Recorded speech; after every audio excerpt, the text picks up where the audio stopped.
जय हिंद defence aspirants, welcome back again. My self Divyanshu Pandey.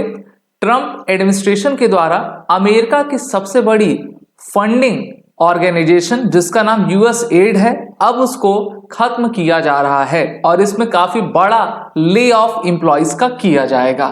तो अमेरिका ये क्यों कर रहा है और इससे डीप स्टेट पर क्या प्रभाव पड़ेगा, इसके बारे में हम आज जानेंगे। शुरुआत करते हैं आज की इस वीडियो की। जैसा कि हम सभी जानते हैं कि 20 जनवरी 2025 को अमेरिका के 47वें प्रेसिडेंट डोनाल्ड ट्रंप बने हैं। डोनाल्ड ट्रंप लगातार डीप स्टेट पर और उनके द्वारा बनाई गई बहुत सारी ऐसी ऑर्गेनाइजेशंस या फिर ऐसी फंडिंग संस्थाएं जो कि हम कह सकते हैं कि वैश्विक समस्या को बढ़ावा देने में अपने तरफ से योगदान दे रही थी, उसको खत्म किया जा रहा है। अमेरिका के द्वारा एक सबसे बड़ा हम कह सकते हैं कि ऑर्गन है, उसका नाम है US agency for international development. इसको शॉर्ट फॉर्म में यूएस एड के नाम से जानते हैं।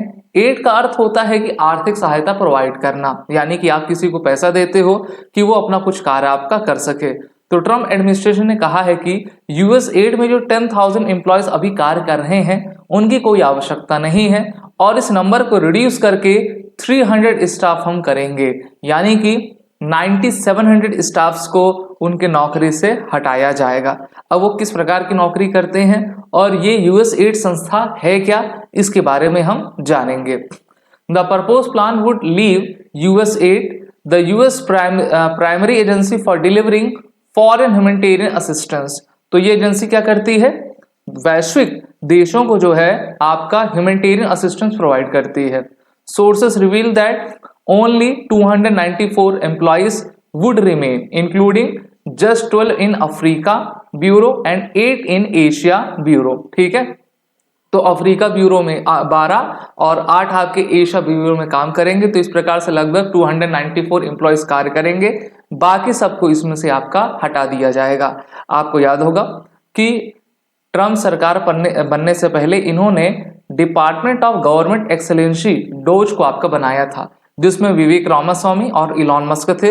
विवेक रामास्वामी इसको छोड़कर जा चुके हैं, इलॉन मस्क अभी भी इस डॉज में हैं और मेनली कहा जा रहा है कि ये फैसला उनके द्वारा ही लिया गया है, क्योंकि जो डॉज है वो छटैया का काम करता है, ले ऑफ का काम करता है। ऐसी चीजें, ऐसी एजेंसीज, ऑर्गेनाइजेशंस जिनका कोई यूज नहीं है और अमेरिका का पैसा फालतू में जा रहा है, तो वहां से अब अमेरिका की सरकार अपने आप को बचाएगी और अमेरिका के लोगों को जो पैसा है जो इस प्रकार के एड में व्यर्थ हो रहा है उसको वो खर्च होने से अब मना करेंगे। इसमें कहा गया है कि US aid projects focus on critical areas, जिसमें disease prevention, disaster relief, poverty alleviation, ये सभी प्रोग्राम आपके आते हैं। वर्ष 2023 में यूएस एड की सहायता से विश्व के टोटल 130 कंट्रीज को सपोर्ट किया गया था, जिसमें Ukraine, Ethiopia, Jordan, Somalia, Afghanistan शामिल थे। तो किन किन देशों को जो है कितना आर्थिक सहायता वर्ष 2023 तक दी गई है उसका आंकड़ा आप सभी यहां पर देख पा रहे हो। सबसे अधिक जो सपोर्ट अमेरिका के द्वारा दिया गया है वो यूक्रेन को है और डोनाल्ड ट्रंप तो पहले से कहते आए हैं कि हमें यूक्रेन और रशिया के बीच का युद्ध नहीं चाहिए, क्योंकि ये युद्ध इकोनॉमी को जो है वर्सन करता जा रहा है और किसी भी प्रकार का विकास का कार्य युद्ध आपका नहीं करेगा। इसके बाद Ethiopia, Jordan, Afghanistan, Somalia, DRC, Democratic Republic Congo, Syria, इन सभी देश को अमेरिका सहायता प्रोवाइड कर रहा है।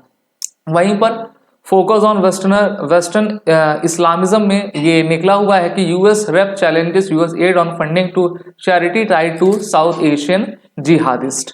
अब देखो, इस प्रकार की चैरिटी में बहुत सारे गंदे काम भी होते हैं, जैसे कि आप यहाँ पर इस तस्वीर को देखिए। यहाँ पर आपको आतंकवादी दिखेंगे। अब ये आतंकवादी कहाँ के हैं कुछ कहा नहीं जा सकता, मेले हो सकता है कि आईसिस के हों या फिर अलकायदा के हों। तो इनके पीछे आप टेंट देखिए और उसमें जो लोगो दिया हुआ है वो यूएस एड का है, यानी कि ये क्लियर है कि इस प्रकार के पैसे जो है टेररिस्ट ऑर्गेनाइजेशन को भी जाते हैं। ठीक है, क्योंकि आप सभी जानते हो विश्व में जहां कहीं भी युद्ध होता है अमेरिका वहां पर होता है या फिर अमेरिका के द्वारा उसको प्रश्रय दिया जाता है। जैसे कि आप भारत के पड़ोसी बांग्लादेश में देखिए क्या हो रहा है, आप 2021 में अफगानिस्तान में देखिए तालिबान की एंट्री किस प्रकार से हो गई। जब वहां पर सब चीजें सही से चल रही थी, फिर तालिबान को अमेरिका ने आपका ला दिया, जिससे कि रशिया और चाइना के इन्फ्लुएंस को अफगानिस्तान में रोका जा सके।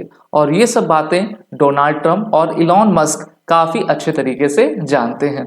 डोनाल्ड ट्रंप का कहना है कि मेक अमेरिका ग्रेट अगेन, और उनके अमेरिका के जो सेक्रेटरी हैं जिनका नाम मार्को रूबियो है, उनके द्वारा इंडिकेट किया गया कि the administration was working to identify exempted programs from the sweeping stop work orders which took effect this week. However, many organizations that partner with the US aid now face financial difficulties and uncertainty over ongoing projects.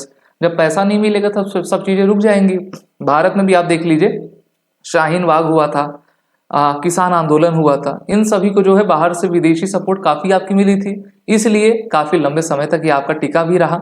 और यहाँ पर अगर आप strategy objectives को देखेंगे तो US add 90s के दशक में बहुत सारे देशों में अपने अनुसार इन्होंने पॉलिसीज लाई, स्ट्रेटजीज लाई और अपने मार्केट तो इंप्रूव कर लिया, लेकिन बाकी सभी देशों के इकोनॉमी को काफी वर्सन करते चले गए। तो अगर कोई पैसा देता है तो फ्री में तो देता नहीं है, वो पैसा देगा कि आपके यहाँ पर रेजिम चेंज हो सके, आपके यहाँ पर जो है उनके मन की सरकार आ सके, मन के लोग आ सके, और उसको वो अलग अलग नाम दे देते हैं कि हम रिफॉर्म कर रहे हैं, हम इस प्रकार की ह्यूमैनिटेरियन प्रोसेस आपका ला रहे हैं। Overall to merge US aid with the state department, the cuts are a part of a broader effort to merge US aid with the state department, consolidating both entities under the Rubio's leadership. However, this merger cannot proceed without congressional approval. वहां पर उनकी senate है, कांग्रेस है, और America चाहता है कि उनका जो स्टेट डिपार्टमेंट है उसके साथ इसको मर्ज किया जाए, अलग से ऐसी कोई संस्था नहीं बनाई जा सके। लेकिन इस पर जो आखिरी फैसला रहेगा वो कांग्रेस का आपका रहेगा। तो जैसी सीट्स डोनाल्ड ट्रंप की रहेंगी उस प्रकार से ये इसको पास कराने में सक्षम हो पाएंगे। The cuts have sparked outrage from humanitarian organizations and many lawmakers. ठीक है, और आप सभी जानते हो दफ्ती लेकर सब आ जाते हैं कि save US aid, it is beneficial for the humanitarian process, so America should have to increase the US fund and not reduce or the lay off the employees. ठीक है, critics argue that reducing US aid workforce so dramatically will weaken US influence abroad and create a vacuum that could be filled by the other nations, China and the Russia. तो एक नया वो लेकर शगुफा लेकर आए, ये कह रहे हैं कि अगर अमेरिका पैसा नहीं देगा सभी देशों को तो वैक्यूम क्रिएट हो जाएगी, उस वैक्यूम का इस्तेमाल चाइना आपका रशिया कर लेंगे। ठीक है, लेकिन डोनाल्ड ट्रंप अच्छे तरीके से जानते हैं कि यूएस एड के द्वारा दिए जाने वाले फंड का इस्तेमाल किन किन एक्टिविटीज में होता है। ठीक है, और अगर मैं आपको बताऊं कि डीप स्टेट को किस प्रकार से यूएस एड से फायदा मिलता रहा है, सो 3 layers of deep state influence with increasing level of difficulty exposing. अब देखो, जो पहला लेवल है वो डायरेक्ट लेवल है, डायरेक्ट फंडिंग बाय यूएस और friendly governments, for example US add after lots of laundering it's reaches the real beneficiaries. ठीक है, अब यूएस एड की सहायता से मान लीजिए कोई देश है जिसका नाम एक्स है, मान लो कोई देश है किसी का नाम एक्स है, यहाँ पर बहुत सारे लोग होंगे। ठीक है, अमेरिका उनको पैसे देगा, उस पैसे की सहायता से वो चाहेगा कि वो लोग उसकी सरकार पर दबाव डालें या फिर उनके ब्यूरोक्रेसी में, उनके पॉलिटिकल सिस्टम में जो है अमेरिका के द्वारा चाहा हुआ काम आपका हो जाए, तो ये यूएस एड आपका करता है। दूसरा डीप स्टेट को कैसे सपोर्ट मिलेगा? Through American billionaires and NGOs, जिसमें सबसे बड़ा नाम किसका आता है? जॉर्ज सोरोस का नाम आता है। यहाँ पर आप इसकी फोटो देख सकते हैं, 97-98 साल का ये बूढ़ा हो गया है, लेकिन गलत काम करने से बाज नहीं आता। Many billionaires like Soros become and remain rich because they work as arms of deep state। ठीक है, ऑक्टोपस आपने देखा होगा ना, उसके 7-8 हाथ होते हैं, पैर होते हैं, उसी प्रकार से डीप स्टेट के हाथ है, जिसमें ये सभी बिलियनियर्स भी आते हैं।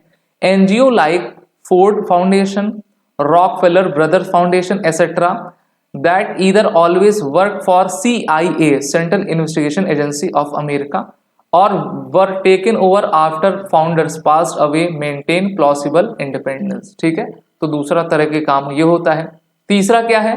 Foreign NGOs under influence, their funding by 1 and 2 is easy to trace, ठीक है, पहले दूसरे को तो आप तो ट्रेस कर लोगे और तीसरे को ट्रेस कर पाना थोड़ा डिफिकल्ट होता है। But there as cart is business who need American market and one lawsuit in America can be devastating. Ever wondered why Infosys, Wipro, Tata funds, IPSMS fund that funds the Wire, Caravan, etc. तो भारत की भी बहुत सारी कंपनियां हैं जो कि group of 300 में शामिल है। इसमें आपकी टाटा है, विप्रो है, इन्फोसिस है, जो आपके इन्फोसिस के मालिक हैं, आप नाम बताइएगा। वो कहते हैं ना कि 70 घंटे 80 घंटे काम करना चाहिए, वो भी इस प्रकार के एनजीओ में फंड करते हैं। और इसका पैसा किस तरीके से एक वैश्विक बनाए गए अमेरिका के जाल में जाता है, CIA को जाता है, CIA फिर दुनिया में अलग अलग जगह युद्ध और दूसरे देशों के गवर्नमेंट को वीक करने के प्रोसेस करती हैं, वो जग जाहिर है। और इसी कारण से मोदी जी भी कह रहे थे कि जो आपका डीप स्टेट है और एक ऐसा इकोसिस्टम जो आपने डेवलप किया है, मैं उसको नष्ट करूंगा। एक फिल्म आई थी कश्मीरी फाइल्स, उसमें आपने देखा था, कहा गया था ना, भले ही सरकार तुम्हारी हो, सिस्टम हमारा है, सिस्टम में रह रहे लोग हमारे हैं। और ये सिस्टम काफी आपका मकड़ जाल में फैला हुआ है। तो ट्रम्प के द्वारा ये प्रोसेस किया जा रहा है। वीडियो एनालिसिस अच्छी लगी तो इसको लाइक करें, शेयर करें, साथ ही साथ हमारे कोर्सेज में एनरोल हो जाएं जिससे कि आपकी तैयारी बेहतर हो सके। जय हिंद।